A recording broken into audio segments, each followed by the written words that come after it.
Bonjour mes amis, j'espère que vous avez passé une bonne journée et j'espère que vous avez envie de nouvelles réflexions bibliques. Cette fois-ci, je vous invite à réfléchir sur les influences prénatales sur l'enfant. Il s'agit d'un domaine d'étude assez récent, car étudier l'influence que l'état d'esprit, le vécu et le comportement de la femme pendant la grossesse ont sur le bébé n'est pas très facile. Longtemps, il n'y avait que la possibilité d'observer et de faire quelques déductions.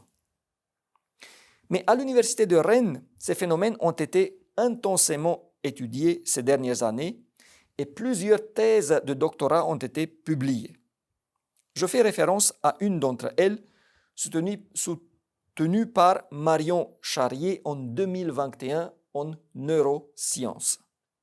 Cette étude, faite sur des cailles, approfondit d'autres études faites auparavant et montre que la composition chimique des œufs est différente en fonction de l'état d'esprit de la femelle. Et surtout, elle montre que cela se répercute sur le comportement des cailletos. En fonction du degré de stress de la femelle, ceux-ci, les petits, sont plus ou moins émotifs en milieu nouveau. Ce qui compte est aussi l'âge. Plus la maman est expérimentée, plus les petits sont confiants. En plus, il a été démontré que ces effets sont transgénérationnels, que cela se transmet jusqu'à la 3e génération. Waouh! Cela pousse vraiment à une réflexion. Mais il y a pour moi un plus grand waouh encore.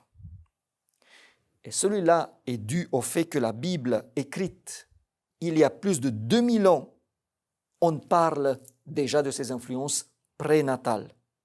Et que ce qui est découvert aujourd'hui, on a pu le connaître à travers les pages de ce livre merveilleux. Lisons ensemble Juge 13, 7. Juge 13, 7.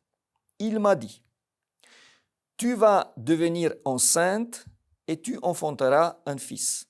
Maintenant, ne bois ni vin ni liqueur forte et ne mange rien d'impur, parce que cet enfant sera consacré à Dieu dès le ventre de sa mère jusqu'au jour de sa mort. Dieu dit à l'épouse de Manoach que l'enfant qu'elle aura est spécial. Cet enfant aura droit à un régime spécial et le Seigneur le conduira et reposera sur lui à travers son esprit d'une manière jamais vue auparavant. Nous savons que ses cheveux ne doivent pas être coupés et qu'étant un naziréen, il ne devait consommer rien d'impur et rien qui venait de la vigne. Mais si on regarde attentivement, nous observons que l'ange demande à la mère de faire ces choses. Tu vas devenir enceinte, tu enfanteras un fils, et maintenant ne bois ni vin, ni liqueur forte, et ne mange rien d'impur. C'est logique que les mêmes restrictions valent aussi pour, et même plus, pour l'enfant. Mais aujourd'hui, je vous invite à nous concentrer sur la maman.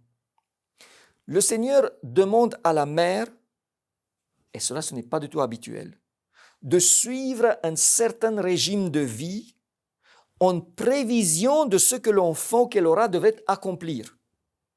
C'est extraordinaire, je le répète.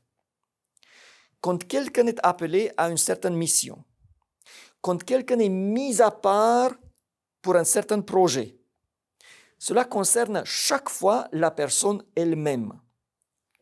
C'est à elle de s'intégrer dans le plan de Dieu et de faire accomplir celui-là.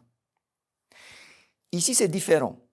C'est comme si le Seigneur, étant au courant du fait que le futur jeune homme aura des soucis avec la maîtrise de soi surtout, et en voulant mettre toutes les chances de son côté, il demande déjà que la maman fasse preuve d'une abstinence stricte.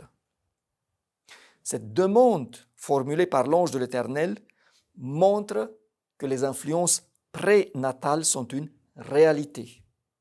Et elle montre encore une fois que la Bible anticipe des choses qui sont démontrées par les scientifiques dans le XXe et XXIe siècle. Mais au-delà du renforcement de notre confiance dans la Bible, il faut tirer aussi les enseignements pratiques. Pendant qu'une femme est enceinte, tout ce qu'elle fait et tout ce qu'elle vit compte doublement. Ce qu'elle fait avant d'être enceinte compte aussi. Mais à partir de la conception du futur nouveau-né, ses actions et ce qui se passe autour d'elle va avoir une influence directe et forte sur le bébé. La conception populaire dit qu'on doit laisser une femme enceinte satisfaire toutes ses envies, surtout celles de nature alimentaire.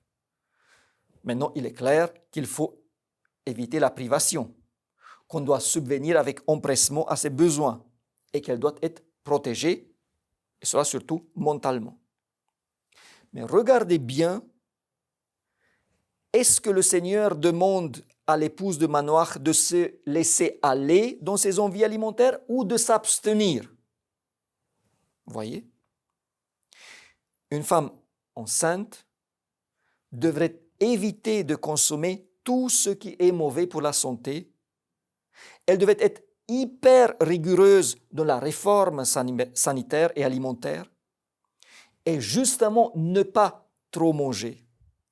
Elle devait aussi faire attention à ce qu'elle écoute, à ce qu'elle regarde, à ce qu'elle lit. Elle devrait faire attention à tout. Ce qu'elle fait maintenant va avoir un impact sur la santé de l'enfant, sur la personnalité qu'il va avoir et même sur son caractère. L'éducation et la formation de l'enfant commencent dans le ventre de sa mère. Ce que la mère fait pendant la grossesse, déjà peut avoir une influence sur le destin éternel de sa progéniture.